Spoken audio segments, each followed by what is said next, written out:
In the name of Allah, who is the most beneficent, the merciful. Ladies and gentlemen, Assalamu alaikum. Hope so you people are doing well and enjoying a very happy and blessed life. Dear viewers, I welcome to all of you on my YouTube channel, Study Station. As you know, we were discussing one of the very important subject from BS English Semester 1, Introduction to Literary Studies. This was our subject, and in this subject, we were trying to understand two major genres of poetry.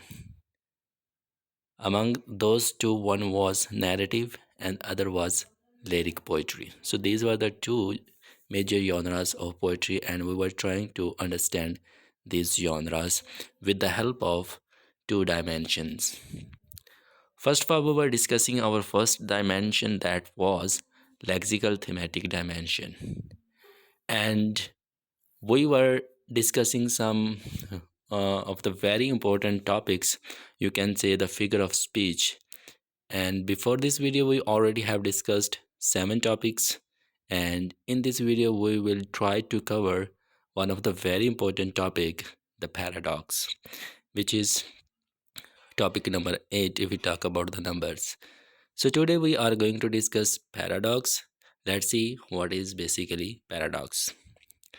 In today's lecture, we are going to discuss another very interesting literary device used in poetry, which is called paradox. Ji, ladies and gentlemen, शायरी के अंदर, poetry के अंदर एक बहुत ही दिलचस्प, बहुत ही interesting, बहुत ही खूबसूरत सी लिटरेरी डिवाइस यूज़ होती है, जिसको हम पैराडॉक्स बोलते हैं। बहुत ही खूबसूरत ये लिटरेरी डिवाइस है। अब बात करें अगर हम पैराडॉक्स की, at first glance a paradox may look confusing. जब आप वर्ड पैराडॉक्स सुनते हैं, देखते हैं, और even when you try to understand paradox, तो पहले ये आपको थोड़ा सा कन्फ्यूजिंग लगेगा, थोड़ा सा उलझन में डालने वाला ये वर्ड लगेगा।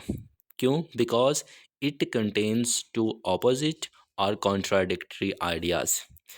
क्योंकि जो पैराडॉक्स होता है ना, इसके अंदर दो मुख्तलिफ ऑपोजिट या कॉन्ट्राडिक्टरी ख्यालात पाए जाते हैं। दो ऐसे ख्यालात पाए जाते हैं, ऐसे जुमले पाए जाते हैं जो एक दूसरे के ऑपोजिट होते हैं। तो जब आप सुनते हैं, फर्स्ट मीन्स कि उसको समझने से पहले जब आप उसको देखते हैं, यू फील लाइक दैट कि भाई ये इसने बोला क्या है या ये लिखा क्या हुआ है। फर्स्ट ग्लांस के अंदर आपको ऐसा फील होता है। However, when we think about it more deeply, we realize that it actually expresses an important truth. लेकिन जब हम उसी जुमले को, जिस जुमले ने हमें पहले कंफ्यूज किया था, उसको डीप में जाके स्टडी करते हैं, उसकी गहराई में जाके उसको समझने की कोशिश करते हैं, तब जाके हमें पता चलता है कि भाई the very sentence was not confusing, लेकिन वो एक रियलिटी बता रहा था, वो एक हकीकत बता रहा था, वो जुमला एक हमें मैसेज देने की कोशिश कर रहा था, वो उलझन में डालने वाला नहीं था, बल्कि वो एक हमें सबक सिखा रहा था। तो इस तरह की स्टेटमेंट को हम पैराडॉक्स बोलते हैं। तो इसी तरह का टॉपिक आज हम डिस्कस करेंगे। So if we talk about the definition, so we can say that a paradox is a statement that seems contradictory or impossible at first, but in reality it reveals a deeper meaning or truth. कोई भी ऐसा बयान, कोई भी ऐसी statement जो first time में पहले आपको उलझन में डाल दे या आपको कंफ्यूज कर दे, और बाद में उसकी गहराई में जाने के बाद आपको पता चले कि इसके अंदर एक हिडन ट्रुथ था, इसके अंदर एक रियलिटी थी, तो इस तरह की जो स्टेटमेंट होती है उसको हम पैराडॉक्स बोलते हैं। ऐसा बयान, ऐसी स्टेटमेंट जो पहले आपको उलझन में डाले, फिर वही उलझन आपको एक हकीकत लगना शुरू हो जाए, तो उसको हम पैराडॉक्स बोलेंगे। होप सो आपको यहाँ तक समझ आ गई होगी। Poets often use paradox to make readers think more carefully about the message of the poem.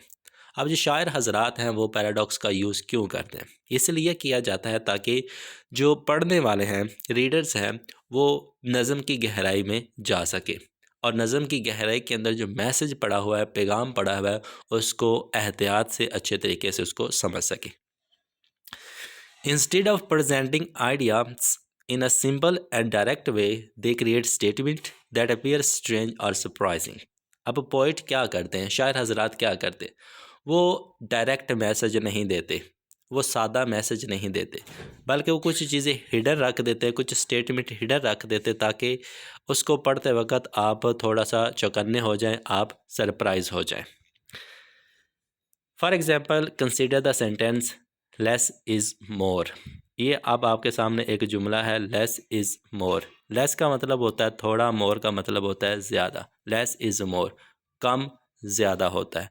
अब ये एक ऐसा जुमला है, इसको आप पहली दफ़ा पढ़ते हैं या पहली दफ़ा इसको देखते हैं तो आपको ना उलझन में डाल देगा कि थोड़ी चीज़ ज़्यादा कैसे हो सकती है, कम ज़्यादा कैसे हो सकता है। This is called less is मोर, कि जो थोड़ी चीज़ होती है वो असल में ज़्यादा चीज़ होती है। सो एट फर्स्ट ग्लांस, पहली दफ़ा जब आप पढ़ेंगे या पहली दफ़ा इस जुमले को देखेंगे तो आपको ऐसा फ़ील होगा कि ये जुमला भाई गलत है या ये जुमला आपको कन्फ्यूज़ कर रहा है, लेकिन ऐसा नहीं होता।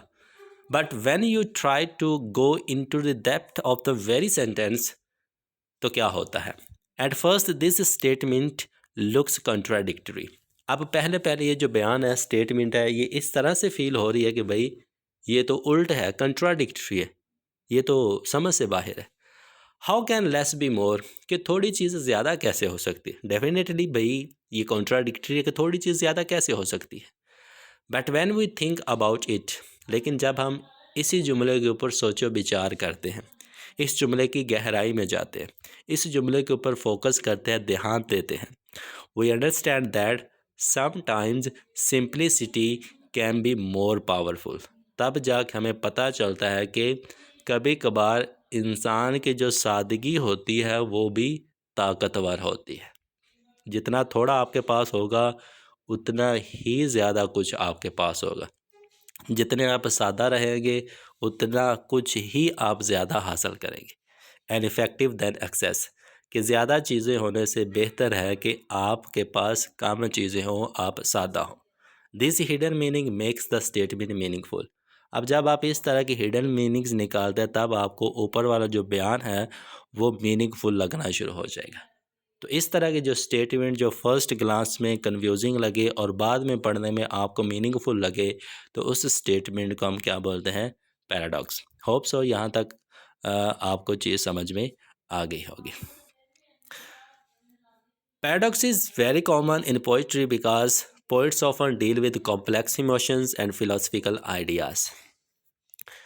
पैराडॉक्स शायरी के अंदर एक आम रवाज है, ये नहीं कि कभी कभार इसका यूज़ किया जाता है।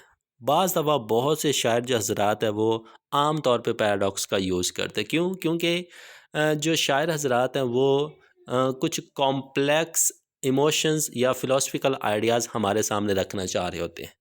वो हमें उस तरह से चीज़ समझा नहीं पाते, इसलिए वो पैराडॉक्सिस का यूज़ करते हैं ताकि हम खुद ही गहराई में जाके उन आइडियाज़ को समझने की कोशिश करें।